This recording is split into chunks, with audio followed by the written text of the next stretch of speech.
Good evening. This is Dharmendra Gordon. This is Vegan Synergy Meditation Meeting number 14. And I'd like to introduce everybody to what that's about. It is all about accelerated collective evolution. In the world we are all living in now in practice. In brief, it is open-eyed and interactive and works with the subconscious, conscious, and superconscious minds through various methods designed to activate, utilize, and develop the powers and capacities latent in each of these spheres. The emphasis throughout is finding this still center within and relaxing into one's essential and unconditioned being, and learning to think, speak, and act from that place of deep, lucid, and loving wisdom. The point of each meeting will be unique and will arise as a result of the exponential increase in conscious awareness and intelligence of all those present as the group moves through the 3 levels of consciousness. As a result, the expanded potential of the collective superconsciousness of all those present to discover innovative solutions to any and all of the problems that humanity is facing at this time will be one of the most potent and effective tools in the creative expression of compassion in action.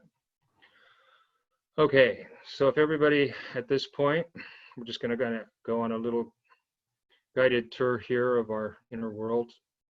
You can just take a moment and sort of unplug your mind from its engagement in whatever topics or processes or whatever you've been engaged in all day. And just, it'll be there soon enough when you get back. For now, you can just kind of release your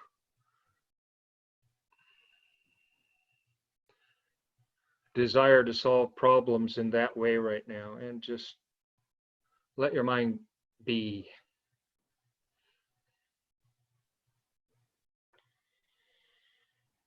And as you do so, you might become aware of what it is from kind of a objective perspective now, sort of witnessing what you're releasing, what you've been engaged in that's important to you, or that's been holding your attention in your mind. And just take a good look at it for a moment and see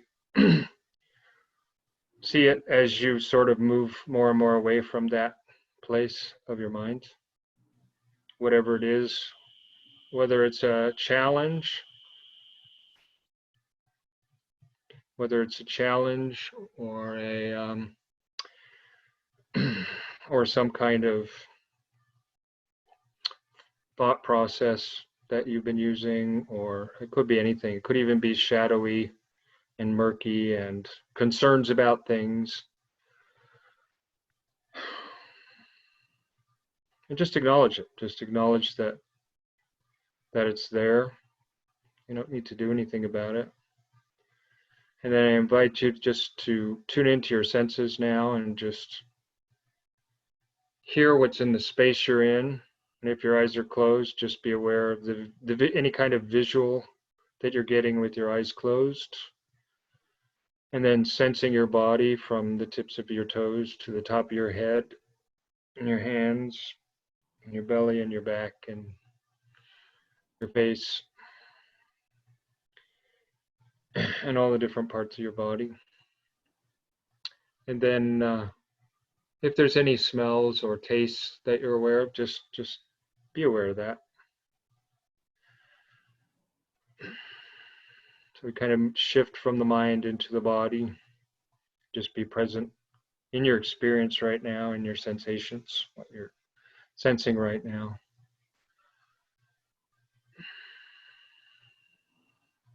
And that kind of sets up a nice space for us to drop into our heart. And just sort of open your heart to yourself and just give yourself a great big kind of like inner embrace. And you can include everything that you were engaged in earlier in your mind that can be that can be embraced also. You can take that in and kind of just give it some juice right now, because every now and again we just need to give ourselves a little embrace. And remember, we have a heart, and remember it's there for us too. And we can also be touched by it and embraced by it. And with all of who we are, even our shadows, even the stuff that goes on in our mind that distracts us or does whatever, we can embrace that too. We can embrace anything and everything that goes on in our mind, in our heart. And as you do so, you might just sense how your energy is changing while you're doing that. Maybe starting to feel a little bit uh, more relaxed, and maybe a little more alive, and maybe a little bit more open, and a little more space in which to feel yourself, a little bit more room inside to move around in.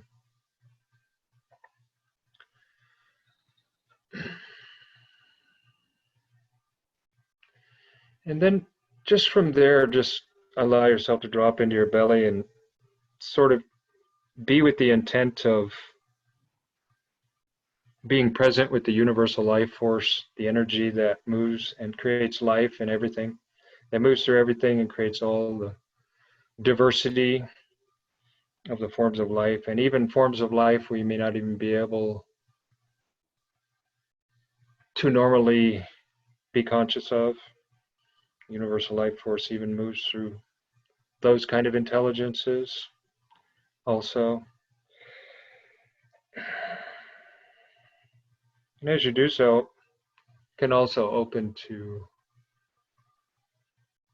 that unique experience that you embraced in your heart, that came from your mind, that's now down in your being, connected to the universal life force. What kind of a emanation is that? And it may not be a mental answer. It may not even be a feeling or a heart answer. It might just be a direct kind of getting in touch with something. And it's that something, that place that's our essence, that connects us to everything, that truly gives us our energy and our consciousness and our will and our intelligence. And that's the place we're just holding the space for right now through the universal life force as it intersects our physical existence and our emotional existence, our mental existence, and our heart and our voice and our vision and our deep knowing. And just for a minute, acknowledge that also. That's the depths of who we are. All of that. All of that's connected into each of us as an individual.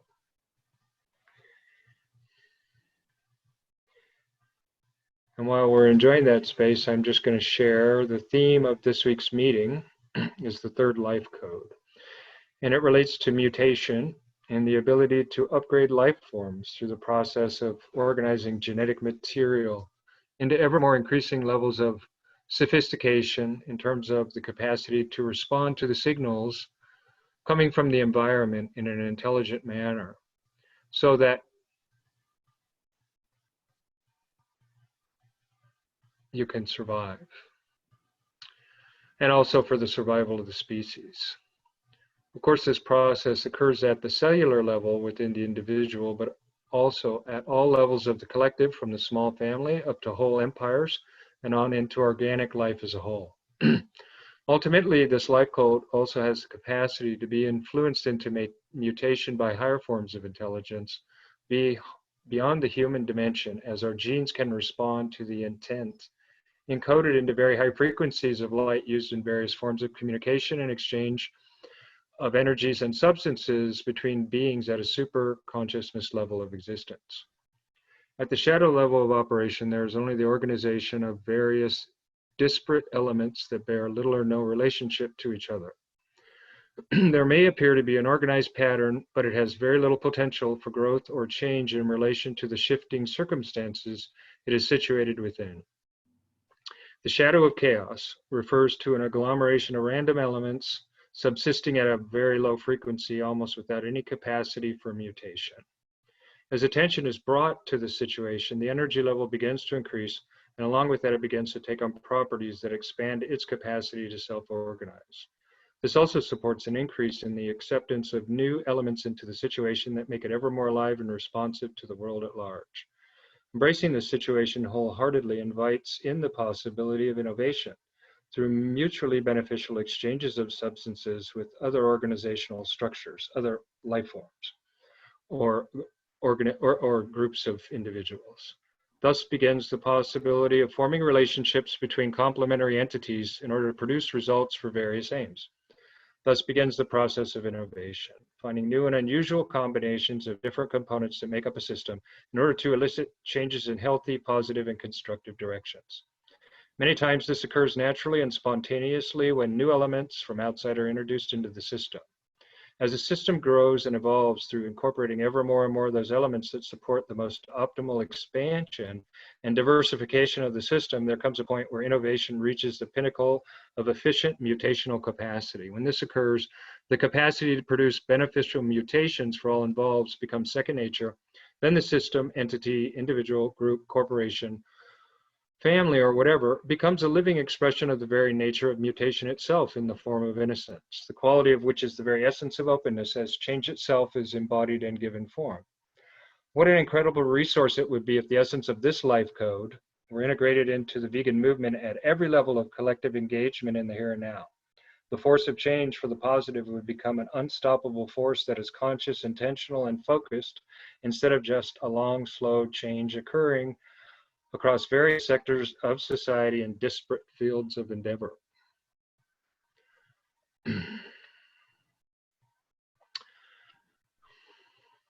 So I welcome everybody back into the room here now. And that did get a little technical, I must admit, but some of them do, some of them don't. That one that has to do with our that's literally how our genetics mutate and how we get all our different unique traits and everything in our physical human form. Yeah. But as you can see, as it goes deeper, it becomes something very interesting. So what I'll do is I'll start this evening. Lucy, can you mute your microphone, because there's a really squeaky sound coming through, and thank you. And then, yeah. So like I said, I'll start with chaos. It took me a long time to understand chaos, because I always thought it meant just craziness and just things like really freaky and weird, like a horror show, actually, something that I thought that's what chaos was. But as I started to look into it, especially in relation to this life code and how it works, and seeing how it evolves into innovation and innocence, it kind of gave me a different perspective. And I started to see that chaos is when there's a bunch of, like you could be in a crowd of people and all the people are so into their own thing that there's really nobody relating to anybody. Everybody's kind of like an island unto themselves. And what I saw in that moment is that it's just, there's no possibility for anything to happen. There's no change because everybody's closed. And there's so much of our society these days has developed elements like that. And when you go out in public, it's just kind of like most people just kind of keep to themselves and do their own thing. And most of the time don't even look at each other anymore, let alone say hi or anything. And I actually saw, to me, that chaos is just the inability to connect and to exchange energy and grow and flourish as a result of it. So as I usually do this week for me, and looking out into the world and just seeing kind of this coronavirus pandemic spreading, and seeing that the world is in a state of chaos because everybody's in their separate little countries and their separate little cities and their separate little houses. And it just, what a different experience it would be if this world was, you know, if it was all one world and everybody worked together. We could have probably already figured out how to, you know, heal it by now. But that's not what's happening. And so with all that separation going on, and no relationship really in the bigger picture of different governments in the medical professions trying to get together and figure out how to work this thing and keep people from, you know, and contain it and develop technologies that could help with that even in the future for future viruses. We have this chaos going on where it panic buying, all those things, that's chaos. That's just people acting out of a chaotic, you know, I'm alone, I got to take care of myself, I got to go out and buy all this stuff, I don't really care about anybody else. And, you know, that's all chaotic behavior.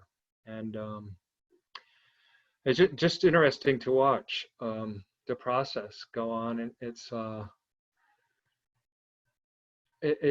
interesting because I mean, I thank God we have these platforms with the vegan world where we can come together and connect openly like this and share our hearts and stuff. I think it's so healthy, you know. It's I'll share more of that as we go on when we get into innovation, because that's more about innovation. But that's kind of how the chaos energy is impacting me this week. Not just how I see it out there in the collective, but also how it kind of touches me, and you know. And Amir's, I just want, before I go on, Amir posted something. Even satsang can happen in chaos from Muji. In fact, all satsangs start in chaos because everybody's sitting there in their own little separate space. But by the end of a satsang, if it's a good one, everybody feels one and everybody's in a state of innocence. So I can't see how satsang could start from anything other than chaos, unless you know how to tap into satsang on your own, and then you don't, then you know, you just go. Then it's a different story. But I see that the chaos being separate individual elements that aren't connected, and then a satsang is reminding us that we're all essence, we're all one. It's the same thing we're doing here. It's just in a different way. Here it's maybe a little more engaging and interactive, and everybody can jump in and do this instead of just one person telling everybody how it is. I mean, I do kind of open it up, but I also invite everybody else to jump into this space and share from this space too. So it's much more of a collective endeavor. So that's kind of a bit about my sharing of chaos, the theme for the week. So I'm going to go on mute. Whoever would like to jump in and share. You can share from your own space. You can share from the collective. You can do both and relate them, or you can even or you can just share something of a shadow that you've been working on. It doesn't necessarily have to be this theme, but it can be. So anyway, anybody wants to go with jumping into sharing about the shadow.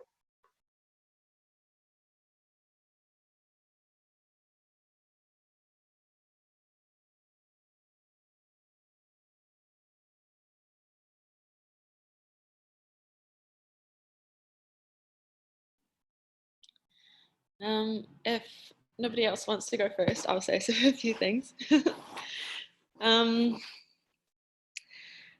I'm trying to figure out how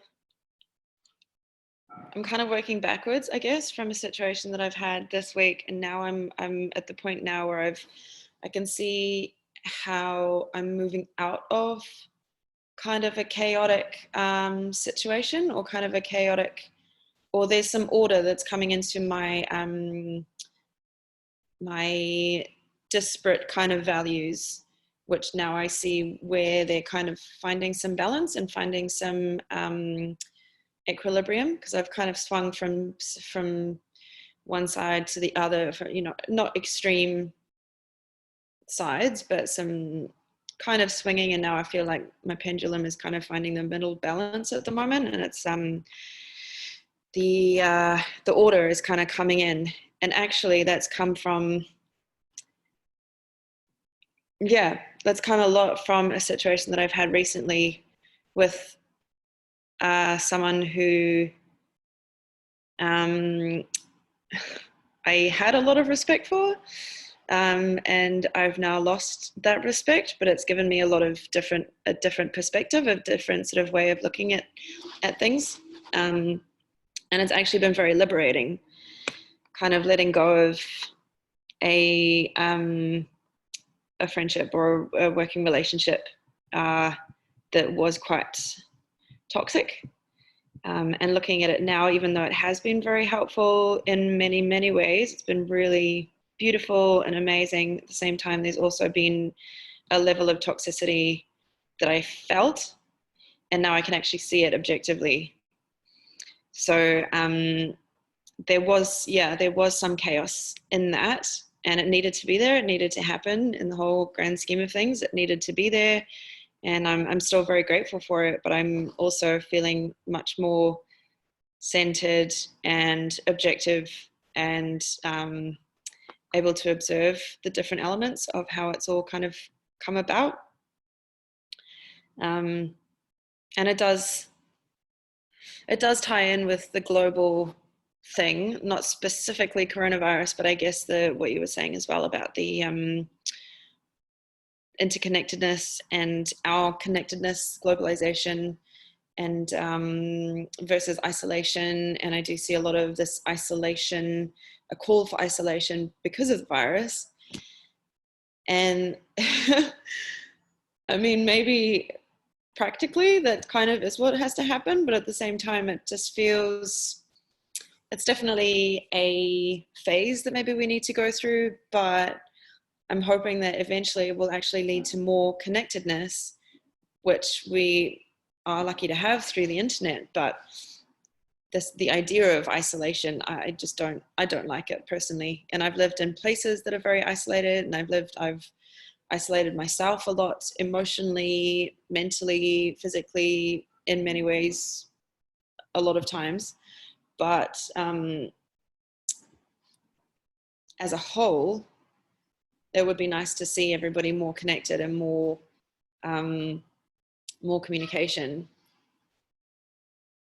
And I'm curious, I guess. I'm wondering what it's going to do to us in the future. And somebody actually brought up yesterday that that they're wondering what it's going to look like in terms of how we actually physically, connect with people when we meet them in the streets in the future as friends. Like, is it going to change the whole structure of greeting, and whether we will still be wanting to hug people? I don't think it's that serious that it'll really affect the fabric of that side of society in the long run.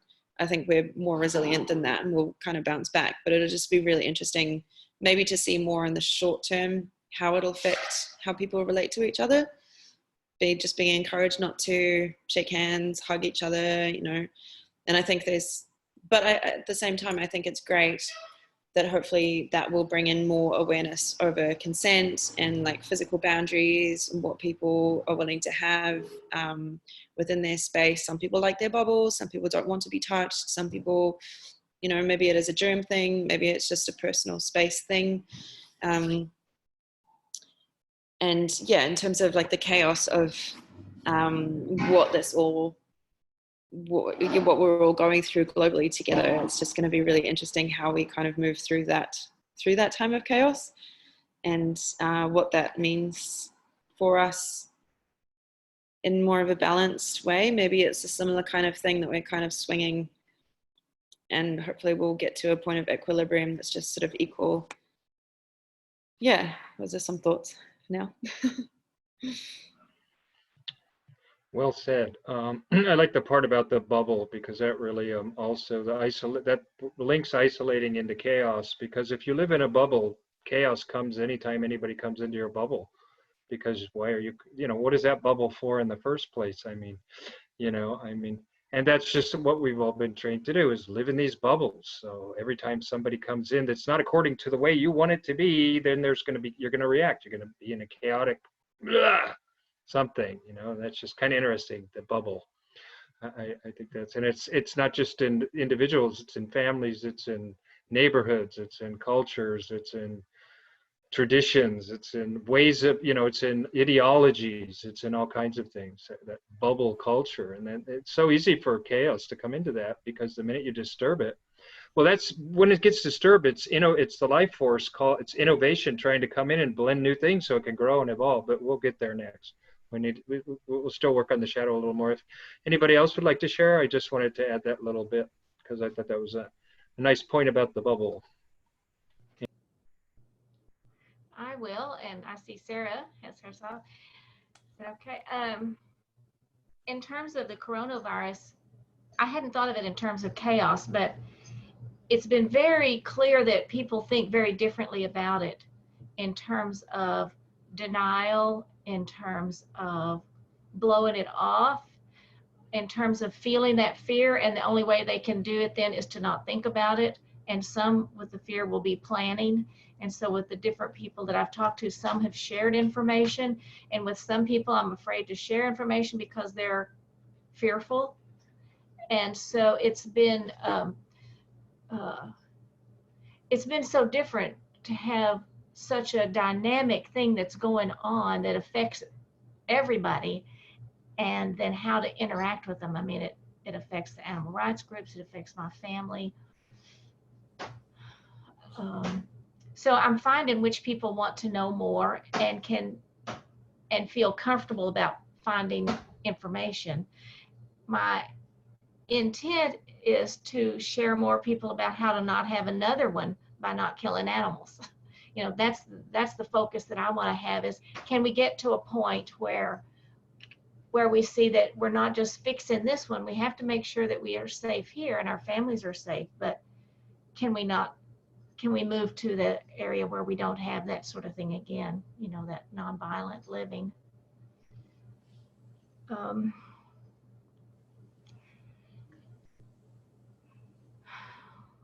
So that's a little bit of a shadow on us, I guess.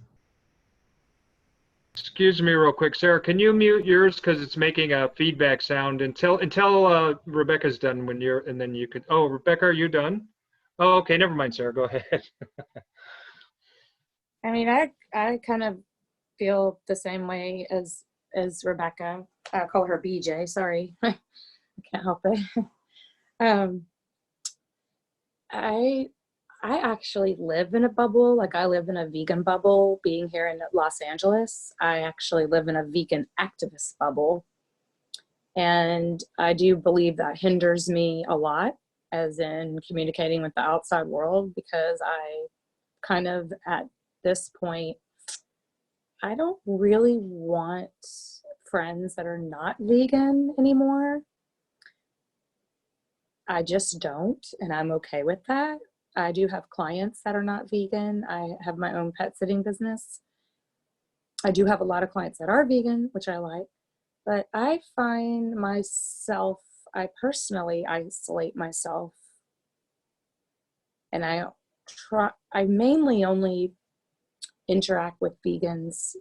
Pretty much that's just how I feel like it protects me, because even in the whole thing with the coronavirus, it's really disheartening to see that not one media outlet, not one major doctor that's well known in the mainstream has even said anything about all these people buying all this dead animals to stay at home so they can, I mean, we all know, we're all vegan. We already know that this is issue. It's just, I know, but then I also think, okay, we're going to have a vegan world by 2026. So 6 more years, give or take a year, we'll have a vegan world. Not everybody's going to be vegan, but it'll be a vegan world. Because then I think, well, okay, that's 6 more years, and then everything is going to be okay. So I try to think ahead. I don't try to live in the future, but I think ahead, because I definitely don't have enough money in 6 years. So that's why I was thinking, well, in 6 years, I try to make myself feel better. Like, in 6 years, we'll have a vegan world, and then I won't have to worry about losing. I just lost a lot of money in the stock market. I'm sure a lot of people did, but I was like really counting on that, because that's all the money I have at all. That's all the money I have. I have no more money at all except for that. So I hate to be thinking constantly about finances, because I try not to stress about that. But in the past few days, I've been just like, wow, I can't believe this. I should have taken my money out and when I said I was, and then I'm all nervous because I'm just like, I'm 48, and I'm like, wow. That's why I asked you if you were retired or if you had a job, because I'm thinking, wow, I'm 48 and I just have my own pet sitting business. But before that, I was really successful. But recently, I'm not making any money. So I'm just thinking, gosh, what am I going to do? And I really don't want to have to keep waking up and thinking that every day. But honestly, I don't know how else to think. But I do believe that this coronavirus is really just a little glimpse of people. I just don't understand why people are not getting it, why they're still blinded. I know it's the advertisers, but I don't know. It just makes me think, like, why are people not getting this? And then I just go to hot yoga and meditate and just try to think maybe today will be better. I don't know. I just feel like there's a big, huge, difference between vegan and pre-vegan. And I don't know. What would you advise, like being a spiritual person, healer person? Well, you brought up a good point about the other side of what is called the bubble, which I call the dynamic sphere, which is something you work on for decades as a martial artist. I'm a Taoist martial artist, a Tai Chi guy, since forever, and that's something you also do because the more you can develop that, the more refined it comes out of a refinement of all your senses by constantly training in methods that, yes, they're ancient and they come from tradition, but they're deeply conscious and they're deeply coming from the heart and the being, and they're a deep exploration into what it is to be a human being and what that's all about. So to me, there's the other side of that, but that's the innovative side, because you're using the bubble to develop yourself, to evolve yourself. And that's, to me, I agree with you as far as the vegan world. I could very much say the same thing, even though I work in an environment of people who aren't vegan. But it is a service environment. It's an environment where developmentally disabled people go. It's a center. I'm the IT tech guy, but that's where I work. And so it's a very interesting thing how that bubble works when it becomes a dynamic sphere, because it helps you filter out a lot of stuff that you've learned and realized that just drains your energy. So it's, in that sense, it's useful. I mean, but when I see the bubble the way it's being used in the world today, I'll just touch on that for a minute and then come back to what you asked. You know, I see it as a means of separation and alienation, and that's not healthy.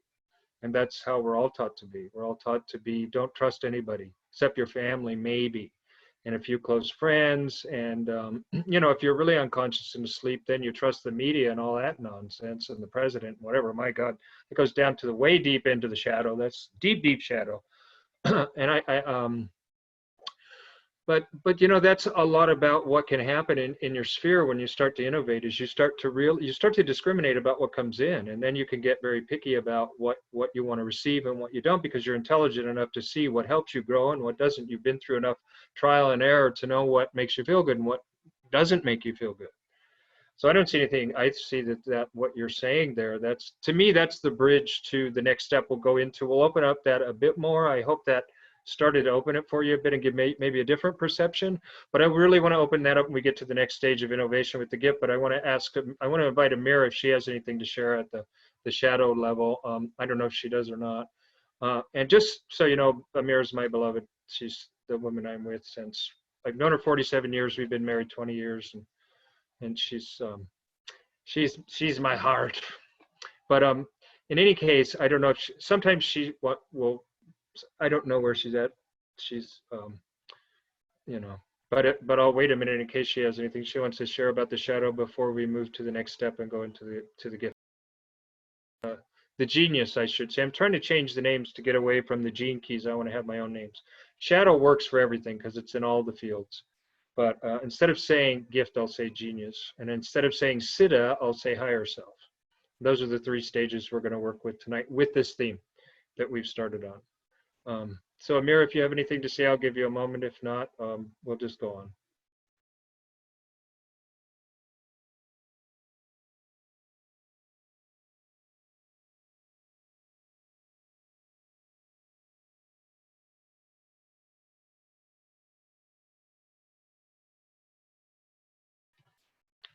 Actually, I'm hearing her in the background. She's having a conversation with somebody else online. So she's doing her thing.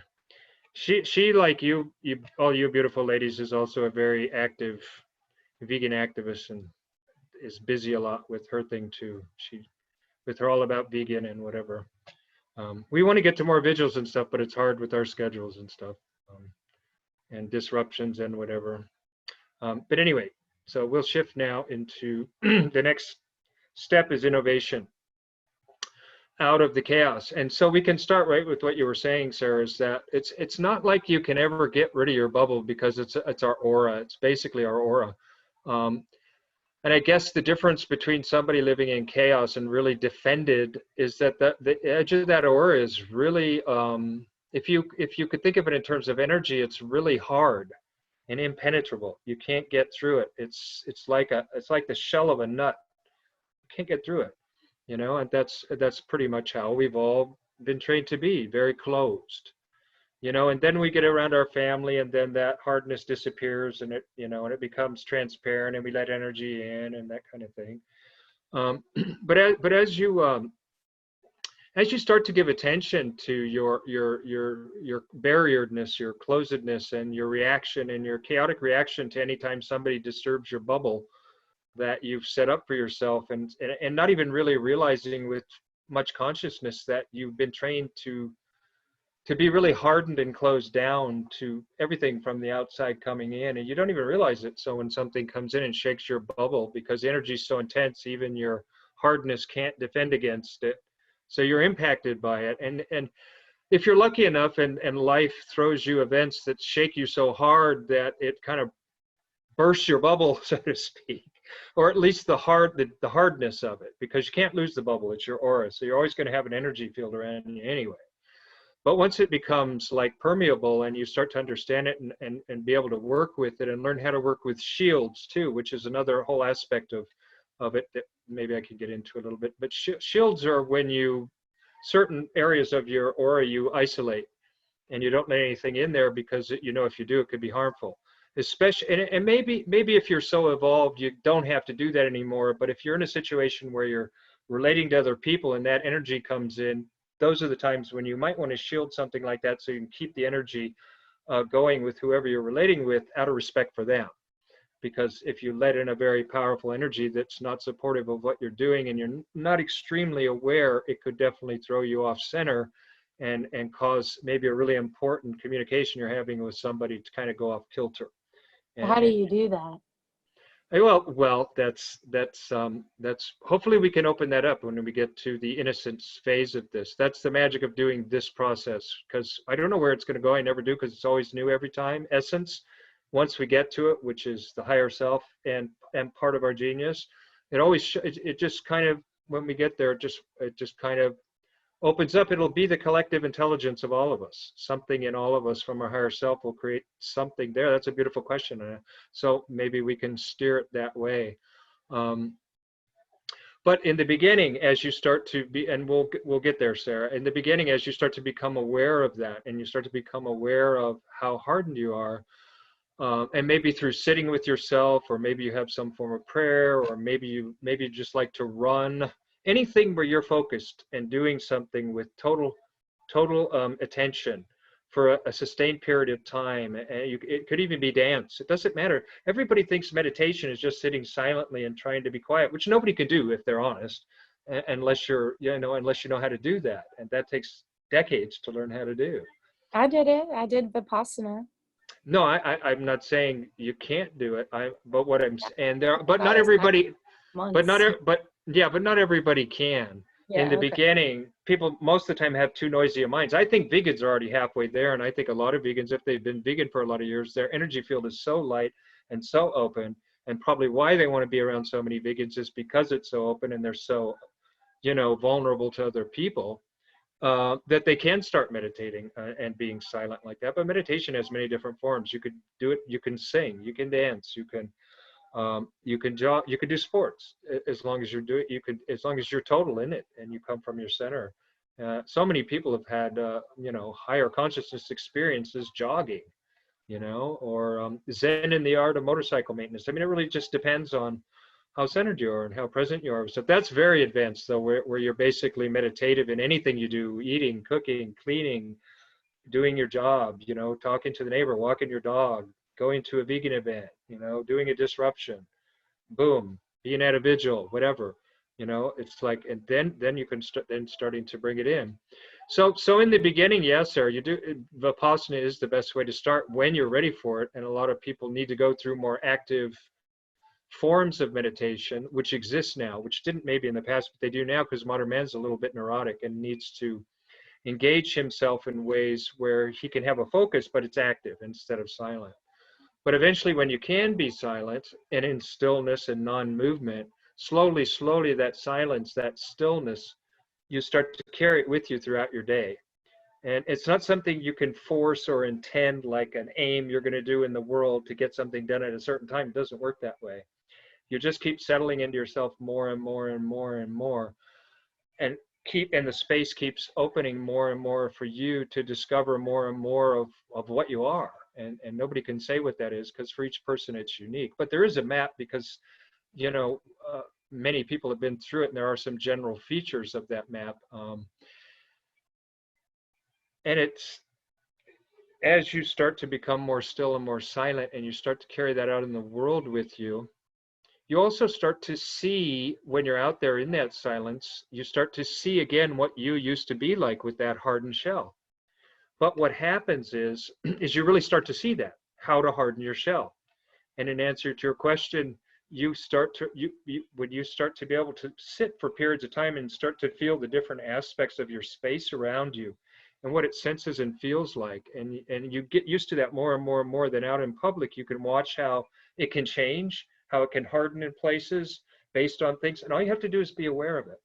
The more you're aware of it, the more you'll find that you become the master of that instead of it mastering you. In other words, instead of you closing down because you don't like something, but it's on a very unconscious level, reaction, gut reaction, instead of you going, I need to close this down right now because I'm having a lovely conversation with this vegan friend of mine, and we're trying to plan an event, and I really don't want to take that in right now that's going on over there.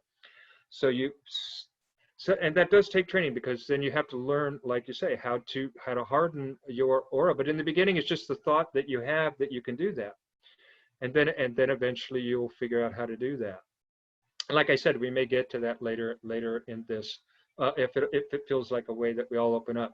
But do you see how we just shifted from chaos to innovation? How a question got us all engaged into it. Feels like, and it looks like everybody's really engaged in this conversation.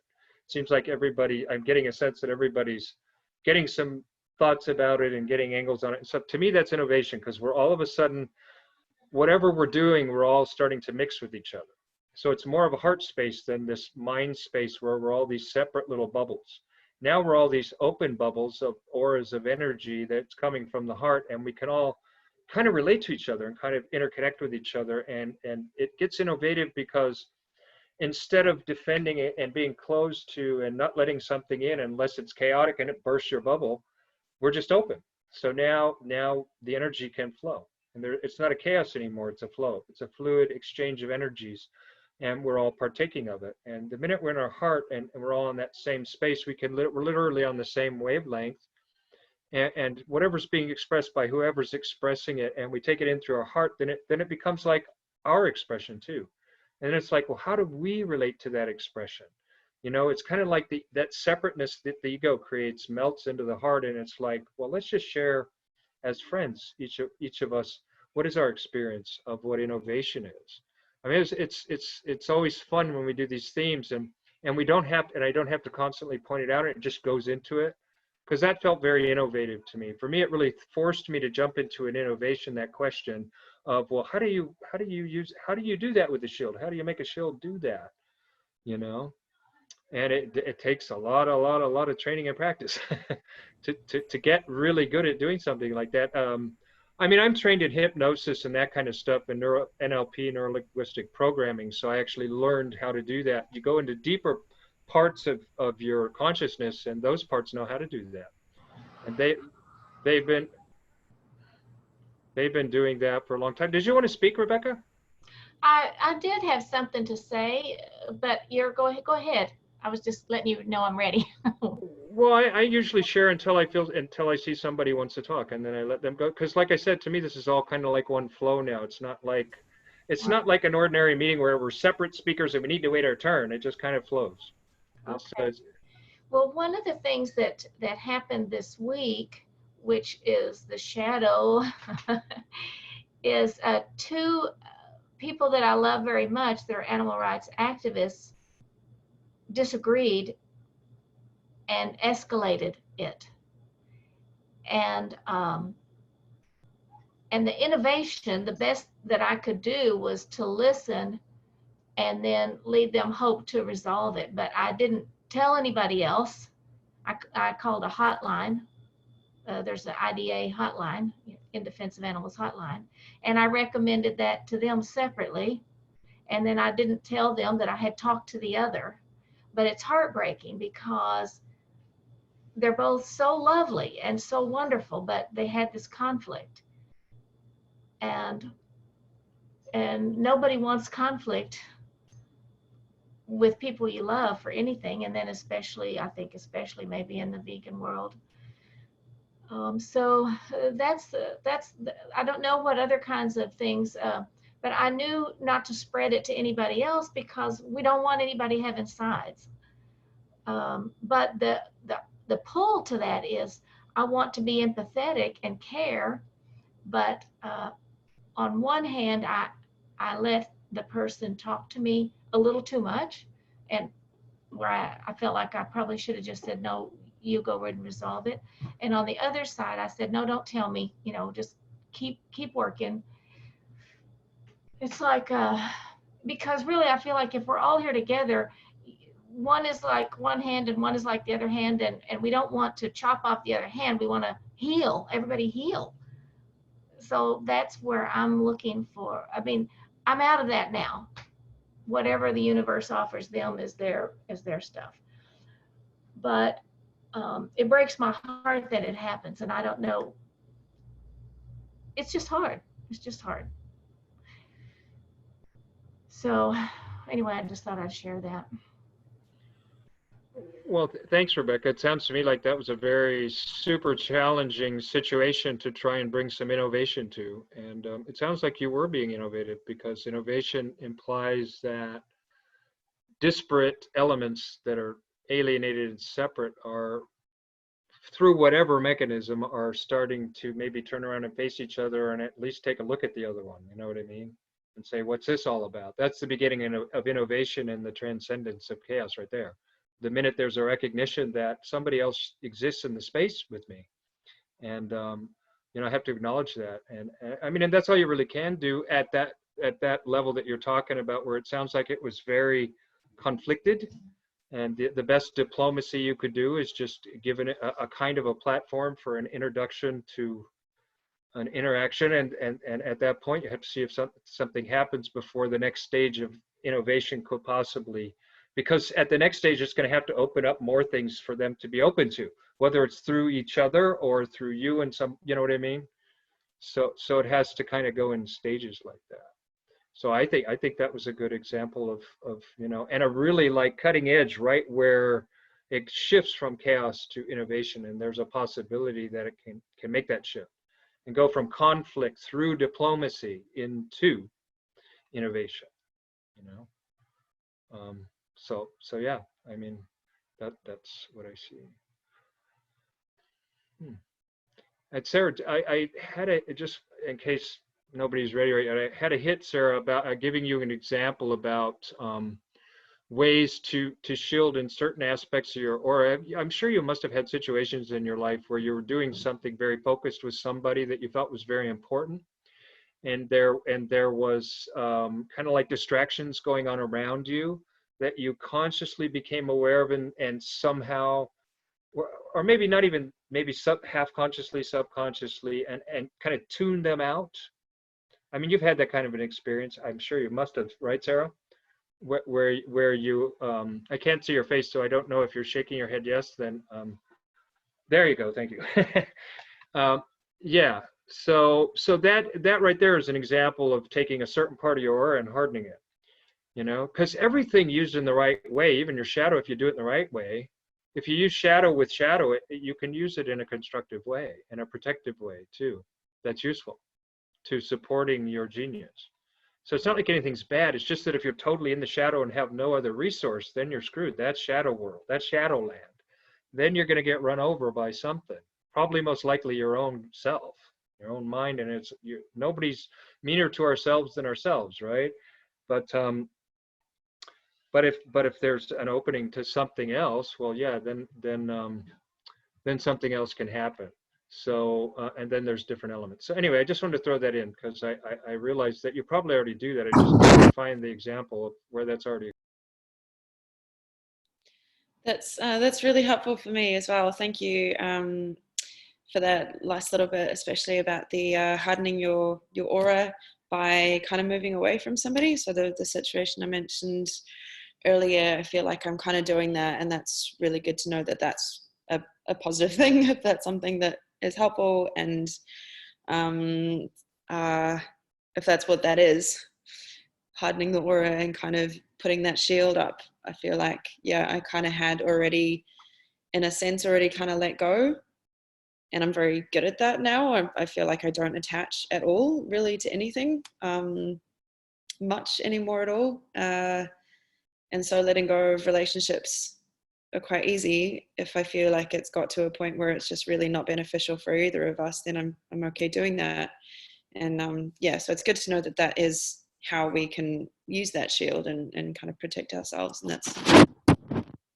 And yeah, I have to go, unfortunately, but thank you so much, everybody, for sharing and for your words and for your energy that I can feel coming through the screen. You're all beautiful people, and hopefully I'll be able to meet you again on here soon, maybe on Facebook. I don't know if you would be happy with me finding you and adding you on Facebook. If not, maybe next time, or yeah. Cool. I'll find Hey, you. Lucy, before you go, I just want to ask you real quick, just out of respect. So every week when we have a meeting, do you like the way I sent you the invitation, and can I keep doing that? Do you want to be aware of the meetings? Because they go every week, but you got to have the link. So will that work? Yeah, please. That would be awesome. Okay. Yeah. Thank Because, you. Nice to yeah, have that coming in regularly so I can be like, okay, yes, yes. I've got it in my diary anyway, but okay. No, because I thank think you're a great, addition to all this. And I think down the road, you're going to find, you're really going to like it and be able to contribute a lot to it. That's what I'm looking for eventually, is that everybody contributes like I'm doing. That's my goal, not for me to become somebody who just tells everybody what to do. Not really interested in that ultimately. That I've already been there and done that with other people. That doesn't go very far. Not for me anyway. I want something new, something different, something not like the past. Yeah, Okay. well, we co-create. So thank you. Thank you for setting up this space and holding space, and everybody for being here with us. So have an awesome weekend, and I'll see you soon. Yep. Bye. Bye. Mhm. So Sarah, did you have anything you wanted to share about innovation in your life? Out of your beautiful sharing of the shadow that I thought was really good before. What would be innovation? What would be kind of an example of that? Oh, yeah, we're getting into it when you stepped up and went out for a bit, and it was I was like, darn, I wish Sarah was here because she would have really liked that part about. But that's okay. Innovation. Well, there's a lot of different ways we could go about looking at innovation, but it's basically when your isolation has become, I guess if I really get into the essence of it, when your isolation has become so pigeonholing and cornering and life limiting and blocking you, that you, out of sheer self-defense, you reach out beyond that and try to touch something other than yourself and want to start. And I'm not talking about you in the vegan world, because that's good stuff, like we already talked about. But somebody who just has kind of got to a point where they don't really connect anymore in a real, even if they live in a family and they connect with everybody, but they're not really connecting with them, if you know what I mean. It's all conditioning and robotic and domo arigato, Mr. Roboto kind of behavior, you know. And so it's you come to this point where out of sheer desperation or disillusionment or something, you know, and that's when it really begins. And you throw yourself into something new, where new elements, new influences can start to come in and affect you, and you still have some part of you, like most people's heart still works and functions because it got shut down at such a young age and just kind of covered over. So it's kind of, in a way, it got protected. I guess in a way you could say the shield protected most of our hearts.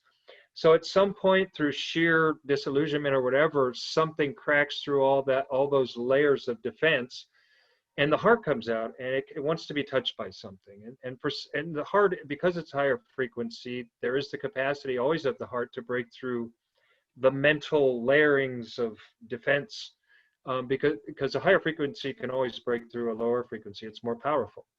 And so when that happens and you reach out beyond yourself and something comes in, that begins innovation. Innovation is when there's no longer disparate elements all lost in their own little worlds and their own little trips, doing their own little things, not benefiting anybody. See, the big difference between the vegan world is it's a bubble that's growing and growing and growing on a collective level,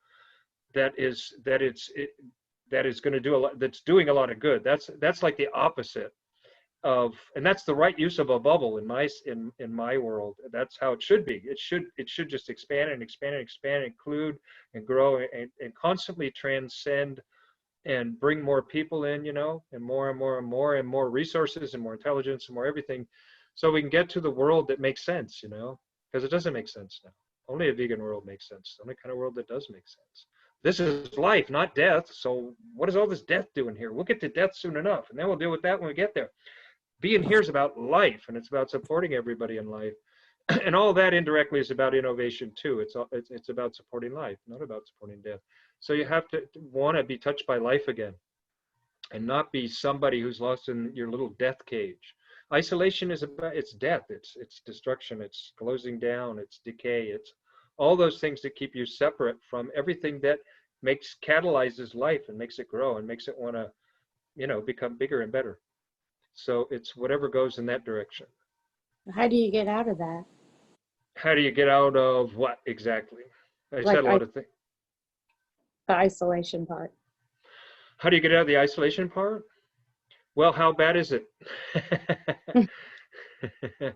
and that's pretty much the answer, because until it's unbearable, chances are you may find distractions that temporarily relieve the stress caused by that isolation, which is a psychic stress or an emotional stress or whatever it is. But until you really go, enough is enough, like when you became vegan, for me, it was enough is enough. I can't do this anymore to animals. That it was that moment when it was unbearable to me anymore to cause suffering to any other being, especially if I'm somebody who's spiritual and wants to share the flowering of my spirituality with people. How can I pretend to do that if I'm eating death? And I on my Facebook page, I bust spiritual teachers, even the best of them. If I say, are you still eating meat? If you're still eating meat, don't teach people. I don't care how spiritual you are, because there's something, especially yoga teachers.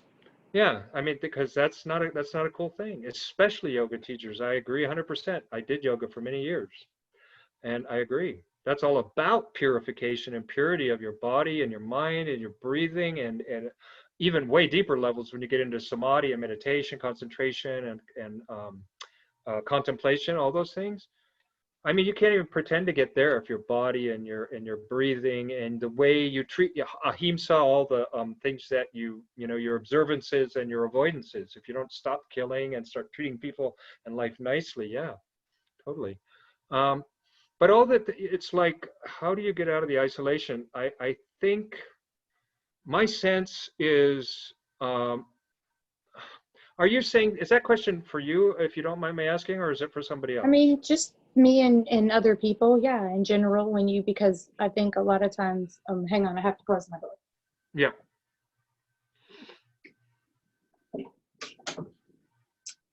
I think a lot of times what happens is, I don't know if other people feel like this, but I just feel like when you're vegan and you become isolated because you don't want to be around people that are causing harm, but also because people isolate you. Yeah. Mm-hmm. I mean, I don't even speak to my family at all since October or November. My family does not even, I know that a lot of people will say that this is not true, but it is true, because I know for sure that my family does not care about me at all. And I'm okay with that. I'm fine with it. I'm just surprised, but I'm okay with it. But it's also like, it makes me feel isolated, because I don't have really, I just don't have anybody to talk to ever about anything, because I have friends, but we talk about vegan stuff, but I mean, like anything else, like I can't talk to my family. I can't talk to my friends that I used to have that don't want to talk to me anymore. Crazy. Yeah.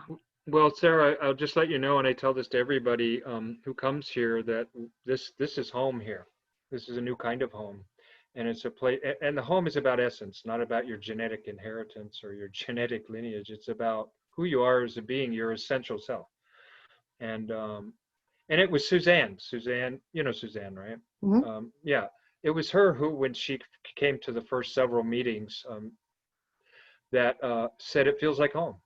And this is a place where you can do that. That's part of what this is designed for. That's one of the things this is about. I mean, just the very fact that you're sharing this with me and I'm able to share with you and Rebecca's able to share and Lucy was able to share, we're already innovating. We're already going beyond the isolation right here.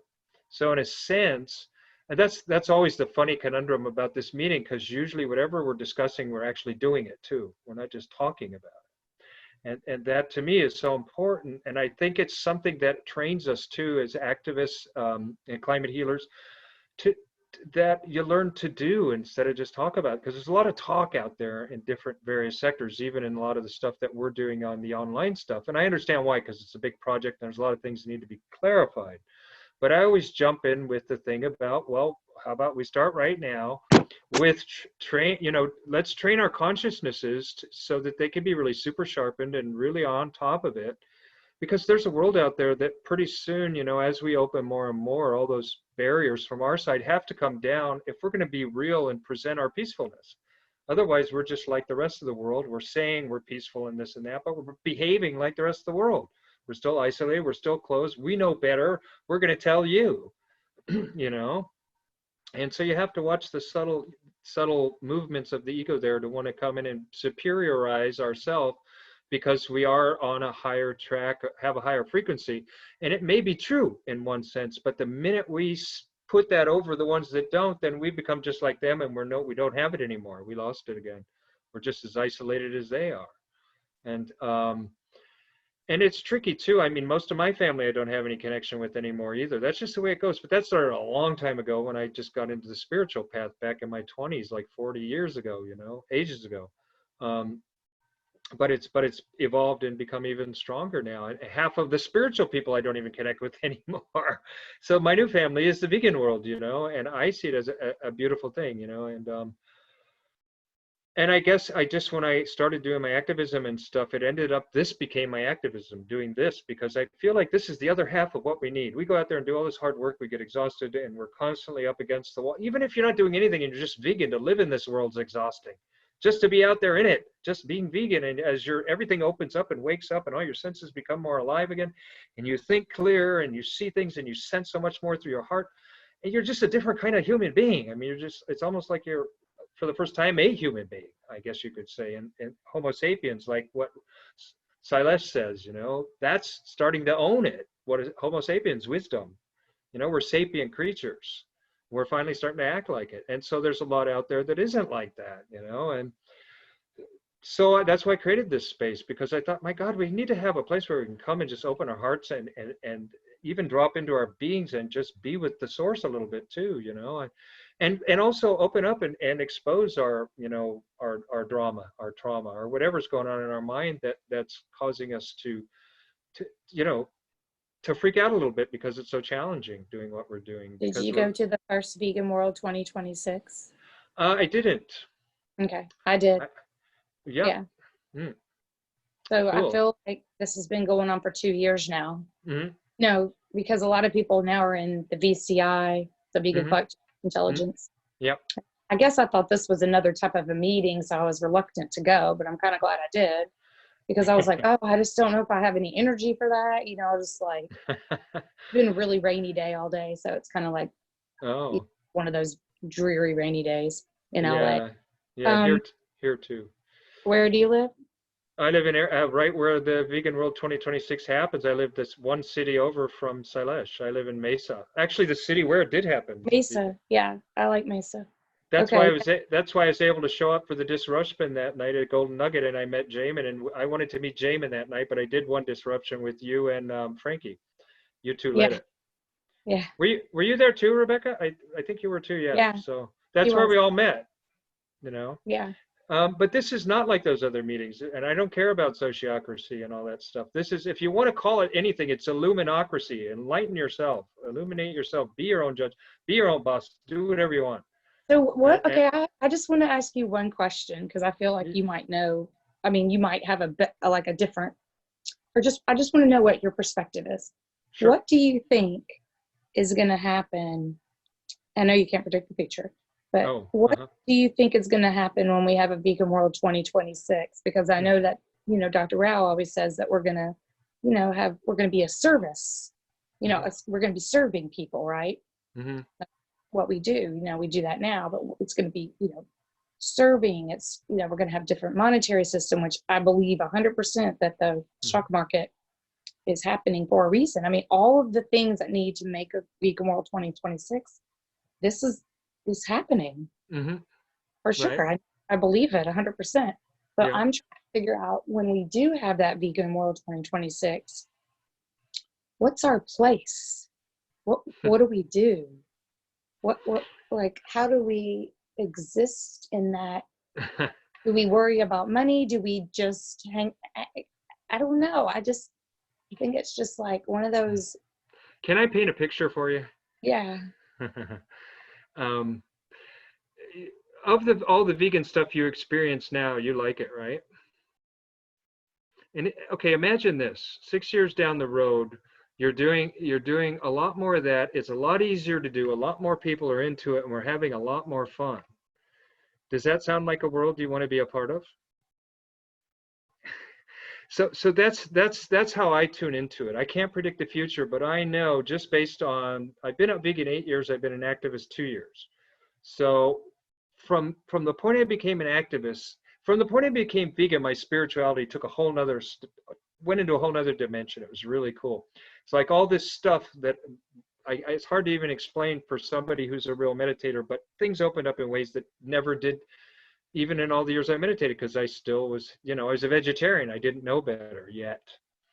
And then in the last 2 years, when the activism opened up, it even took a whole nother step that just went, oh my God, I love being out here and being for the animals and stuff. It makes me feel like a purpose I have connected to all of life now, not just somebody who can help other humans, creatures like myself, species like myself, subtly speciesist, even so many spiritual people are, but now the whole life, And so I look at it like these steps, and every time a step happens and opens up, like, to me, this is a step in the vegan world that I don't think has happened yet, that I'm bringing in, which is this what we're doing, which is just open-eyed conversational meditativeness. That's what we're doing.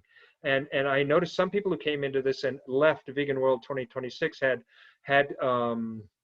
they had criticism about it, that what has this got to do with veganism? And I just got the feeling they didn't really get where I was coming from with it, that you got to have a balance. There's the active veganism, and then there's I won't call it passive, but then you've got to have the other side of veganism where you recharge so you can get back out there even stronger than before. Because I find that the more I do this, the stronger I feel in everything else I do out there in an active sense. Because I don't know, that's mystical stuff. I mean, I couldn't possibly explain why, but as I paint a picture to you of everything you like about veganism now, multiplied by 100 and maybe even more, and with 1,000 other new things that came in as a result of this that we didn't even know were going to come in, that make it even better. That's the world I want to be in. And it seems like that the world that we're starting to get a sense of that taken off now. It may have been slow in the past up to now. It may have been a lot like all work and not a whole lot of seeing any gain yet or any sense. But what I'm noticing now in Vegan World 2026 and with Jamin on his stuff, which I'm deeply involved with him in, and I mean, it's so funny. I mean, we had this pizza at Mod Pizza that night after we did the disruption, and him and I were sitting there, and we just started to talk about collective intelligence and his angle on it and my angle on it, and they're both unique angles, but we met, and we've had dozens of these meetings, him and I, and what I've watched in the last 4 months has blown my mind, because it's only been 4 months, and all of a sudden there's like tons of people interested in all of this and all these things through Jamin, through myself, and the vegan world is it seems to be like taken off too, and people are wanting to know me from us, and I'm having private Zooms with people that I meet through Jamin stuff that want to find out more about this, and it's like I never could have guessed that it could have gone this quick. This and it's nothing yet. This is nothing. We're just barely getting started, so I don't know. Why is this coronavirus not being addressed by, why aren't we, I mean, for me personally, I was going to go to the governor's office or whatever. I Mhm. was going to get a bunch of my friends together, friends meaning my vegan activist friends, because I wanted to go and say, why aren't you saying anything? Why? Like, I kind of wanted to go to all the different news stations and do protests outside the news stations and say, Mhm. tell the truth, tell the world the truth. Yeah. Because why are they not saying anything? Well, here's I see a couple different things with that. The first thing I see is you have a really good heart and you want to get this stuff out as quick as possible in as many ways as you can through any avenue that presents itself, because so many of them point to the abuse of animals as the cause of so many of our ills in the world. But here's the other thing. And in this meeting, there's a format that we want to stick with where we started with chaos. And now, so what you're asking for is how do we innovate? I want to keep with the theme. How do we innovate then? How do we get this across? How do we get this out of our vegan shell and into the world at large so that it can be impacted by our message, so that they can actually start to come into service a little bit in the way that we're serving the world, in a way that can help other people? Am I reading you correctly? Is that kind of where it's coming from? Yeah, and that's it. That's the work we're up against, and that truly is. You kind of nailed it, you know. And that's where your innovation is. That's where, because I guess when you were up, Rebecca was sharing a story about two people that were really at odds with each other, and the only thing she could really do is just open a space where maybe they could at least just take a look at each other for a moment and just kind of see where the other two are at. And and I don't know if much more happened than that, except just acknowledging, well, you're there and I'm here, and that's where it's at. You know, that started the innovation, because it's when two things can start to interact somehow and start to share energy together, even if it's kind of, and that's where it gets scary sometimes, and when you got to go in and rescue animals and stuff, because it gets scary in there and you don't know what people are going to do to you. And there's so many, dark forces and so much money that there's it's just so much power behind all that in not a good way. But you're innovating, you're going in, you're changing the system. That's what innovation does. It changes a rotten old system that's based on chaos. And that's what you're wanting to do. You're wanting to go in and say, my God, there's all this chaos going on because there's so much shunting and censoring, and it's all over the place. And we're being censored probably more than anything else right now, because the powers that be know we got something and they are scared shitless of it. They're going to do everything they can to shut it down in every way they can. But the fact is, they're realizing that if they do that, they're going to go broke, because we're also taking over the market slowly, even the fast food markets with vegan alternatives. Because the message is getting out there, the movies are getting out there, the Cowspiracy and all the movies, and the Prayer for Compassion, and and What the Health, et cetera, et cetera, et cetera, and all this stuff is getting out there. And so when people see this stuff, and most of them don't even want to talk about it, but if you can get it across to them to the point where they can see it by finding a way, you've got to find a way to communicate with people that connects them into their heart, their families. A lot of times when I'm sharing this stuff with people, I'll say, you're poisoning your family if you're not aware of GMOs and meat and dairy and all what it does. And these are the people that I work with who are just not into any of this stuff, but that's where I make a living. That's what I do. That's just how I ended up at this point. I would like to get further and do more of this all full time. And the more I get known, hopefully that can happen. But for now, this is where I'm at. And I just get straight out with them. And I say, at some point, I just blow their mind. I say, you're poisoning your kids, right? And I don't know but I know I got them in that moment, and I got to innovate right through their defense system, because we talked about a lot of stuff, and I wasn't trying to be tricky or cunning and get it in right then, and then they closed down and I don't hear from them for 3 months. It just came out of me in that moment, And so how do you take that to the bigger picture? How do you get the media or all these people? Well, you have to have connections. You have to have people that know people that can get you those interviews. Otherwise, you have to break into spaces. You have to do disruptions, and those have very limited, very localized impact. And most of it is a closure rather than an opening. And maybe down the road they'll eventually open because of what you did, but you may not be there to celebrate it. So so to me, that there's a way that we can. I mean, I feel you really have some good stuff here that's really challenging this theme here of innovation. But that's how I see it. It's through connections. You have to, and it's starting to happen through the Radish, the Block Party, and different stuff, that people are coming in, powerful people that they're still aligned with love and wisdom in their money stuff, rather than the dark markets of the world of meat and eggs and chickens and the poor for beings and everything that's happening to them. And so it's just a matter of dogged persistence that we keep doing it. But also it's a matter of taking a look at, are you acting out of your chaotic, angry, self-righteous, or is it, it's understandable because you have to re-identify yourself as a vegan now, instead of a person who before that you weren't a vegan. And you do have to re-identify yourself and become a new kind of person. And once you feel solid and grounded in that space, and a lot of innovation is happening within the vegan world now, and we're innovating to try and find avenues to get out, in the world through the markets and different things, which is the most powerful way. But then the media, and we need to get it out into the media too, and then slowly political leaders and movie stars get affected by it, and they're putting it out into the world. And so you see the steps as they go along like that.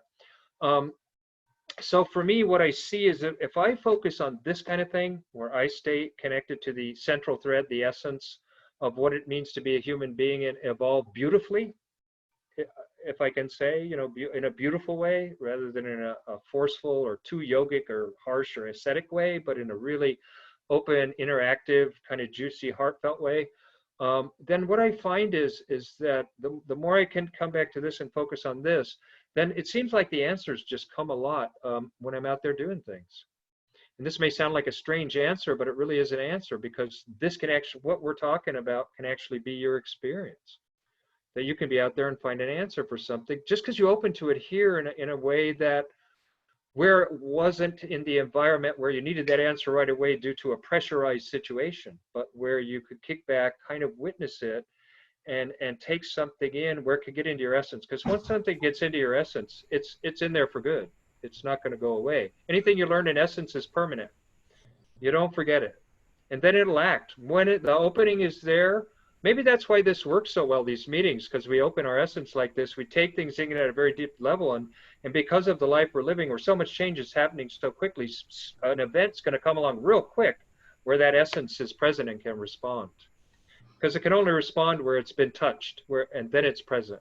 And so I just keep opening more and more essence, because we need all the skills we can get. And every time we meet and open a space, it's always new too. So a new aspect of ourselves, because I'm going to use a different theme every week until we go through all 64 of them. So we literally train to be the complete human being. And I don't care, every meeting it seems like different people come, but we're all of us are interconnecting. So I'm not worried if it's the same people all the time. I hope it's always different people, because then everybody brings different aspects and blends it into the different meetings, and the meetings are just getting beautiful, and they're growing, and they're becoming, that's my answer, is look at what's happened in the last 4 months. And that's because two guys came, and I'm not saying it's just us, but something we decided to do is kind of like the central thread of all this expansion happening, and it's really working. And I only say it because I want to give credit to Essence and the teachers and the lineage that I learned this stuff from, that it really works, That kind of reminds me of something of whenever I'm on any kind of website, watching a YouTube, or when there's a place to respond, if I can, I relate it to Climate Healers, and I put that website there. And I somehow keep thinking that somebody is going to then talk to Salish Rao. I will say, listen to Dr. Salish Rao, look at this, da, da, da, da, da. But the way that the universe seems to be working is they're not calling Dr. Rao, but they're taking his concepts. You know what I'm saying? Somebody will write something, I'll think, wait, that's what Dr. Salish Rao is doing. That's what, that's what you are doing. That's what other people have been saying. And I keep wanting them to go, look, Climate Healers, but they're not all doing that, but they're getting it in bits and pieces. And one of the things you said, Sarah, about inviting people to go to the legislature, it made me think of immediately a bus that's going so fast, and I'm running alongside saying, wait, slow down, that's the cliff up ahead. But if you get a bunch of people in a car, you can at least, maybe pull them over, or I don't know. It just occurred to me that that the more people we have, the more likely that they're going to be able to hear the message. And even if I'm just putting little messages out, somehow it's coming together. I just want to say that. there's something that was brilliant, Rebecca. That opened up so much stuff, and now we can really get into the innovation here, Sarah. And we can. And thank you, Rebecca. That helped a lot. I really love you too. I love connecting with you, and it's great. Thank you for coming. I respect both of you as a vegan activist. I think you're both radical badasses, and so I really feel honored that you came tonight. I had to get that out because I do feel that way. But at the same time, what you just said is something that I say a lot of times is, why don't we get so good at creating change and having such a good time doing it and finding new ways to create solutions in the world that are so innovative and so unique and so creative that have nothing to do with the stodged, stuck, rigid, fossilized, effed up way that everybody's done it in the past, that it's got us into this mess, that they want to start coming to our doors and knocking. I'm not saying we don't keep going out there, but I know that 90% of what we can get done will be more about people coming to us. And all we do maybe is knock on the door once, but come at them with this kind of a thing. Come at them with who you are as a human being first. With this kind of energy, you're going to be a lot more attractive than going in and going in the middle of them. And there's nothing wrong with it. And you need to do it sometimes just to kind of keep the flow going, but to go in and shock the shit out of people, it's productive and it's counterproductive at the same time. I mean, it has its good points and its bad points. I mean, so to me, it's like, okay, there's the powers that be out there and getting into and all these things, but all that's dying anyway. The mother principle, as we know, is all taken over the planet. The patriarchy's dead and it's dying quickly, and it's screaming its bloody heart out while it's happening. If it has any heart, it's probably mostly mental by the way it's acted. The killers that they are, the killer monkeys that they are. But it's like, so we keep creating this, we keep focusing on what we need to do. Some of us are starting to really get that now. I feel, because I've heard a few of the people that are central to this movement really opening up now are starting to get it, that it's about us focusing on not only the facts, about stay with the facts. We need to know what the facts are, the white paper, Silas Rao's white paper, and those kind of things. We need to have those facts down. We need to point people in the direction of the movies, or we can tell them ourselves. We can each be a documentary unto ourselves about that stuff we've seen it all, or enough of it, to inform people. And outside of those facts, though, it's like start inviting people in and say, why don't you come to this? Why don't you come to that? Why don't you check out what we do? Why don't you see how we're starting to organize and how we don't got it all figured out yet. I mean, the VCI is in a place of like, they just went through, and to me, that's why I started doing the themes in the last 3 weeks. I started with the first, the second, and this is the third. They're tracking it perfectly. The first one is about the creative, and they came to creation comes out of nothing. And that's when Ann said, I give up. I don't know what to do anymore. I've been trying to organize the thing. It's just not going anywhere. I don't know what to do. And I just went, boom, that's it. We've started. That's the beginning of creation right there. And paradoxically and counterintuitively, but that's it. That's the moment where we stepped into entropy and the system was out of energy. And that was just the expenditure of the old way. We all finally gave up and said, I guess that's not going to work, and so now, and then the next step, last week, it went through, and everybody's kind of like in the shadow of last week was dislocation. It's kind of being out of touch with where we want to get to, which is unity. But at this point, we're all in these places where it's not unified yet. And that really came out last week. And then this week, bam, here's the coronavirus and all this stuff. And so now we got chaos entering into the situation. And it seems like these themes are really tracking what's actually going on through the vegan lens into the world at large out there, and how we're seeing it, how we're evolving in relation to it. So I see something has really started to take off and be created just based on what's starting to come to the meetings now. So back to the point I was making is we start to find ways to relate with people out of this, deeper space that we know we are, out of this essential self that we know we are. That's innovation. That's stepping out of your, I mean, I don't know who can do it in the legislature. I don't even know if it's worth a try because it's dying so quickly. And we all want it to, those of us that know what's going on. It's like the quicker the better. We'll figure it out. I mean, look what we're doing already. I mean, we'll figure it out. It'll be a lot better than what we've done so far. And it's not going to collapse quickly anyway. But what I see is the more it collapses, the more we have to start being on our game about who we are and what we're bringing in. The 7 core shifts. We want to be on the shifts on the other side already as we watch the ones that we're shifting out of just crumble. Because that's what's going to happen. It's already starting to happen. All the different ways it's starting to happen. So, I'm sorry, I didn't know how long it was going to last, and I need to go, but I've really enjoyed this. Thank you so much. Oh, can't hear you. It's only another 20 minutes or so. It was lovely have that to go you could also. be here this long. I have to Thank you be so much. off. Yeah, I have to be offline in like just a few minutes. That's great. Well, this was perfect. We didn't get to the sitta of innocence. Well, actually, we did. We did get to the innocence because something started open, and I felt both of you look. The innocence on your faces tells me we touched it a little bit. It always happens. It's okay. It doesn't matter how long the meeting is. I just love the looks on your faces. It's just I feel I'll just say it. I feel the love. It's beautiful. I'm just really happy that BJ was on. Yeah, I'm Because- so glad you were here too, Sarah. I really admire you, BJ. At the Vegan 2026 conference, I was blown away by your explanation of the white paper. It was incredible. Yeah, it's amazing. I just felt wish your we could love. all be together at the same. We will eventually, Yes, but I feel like if we could have this like vegan village where we all live. Oh my God. You're doing a beautiful job of doing the innocence now. See, this is when we finally got what change is about, and we are embodying the change now. You're sharing, this is what the change is going to look like. See, you're answering your own question.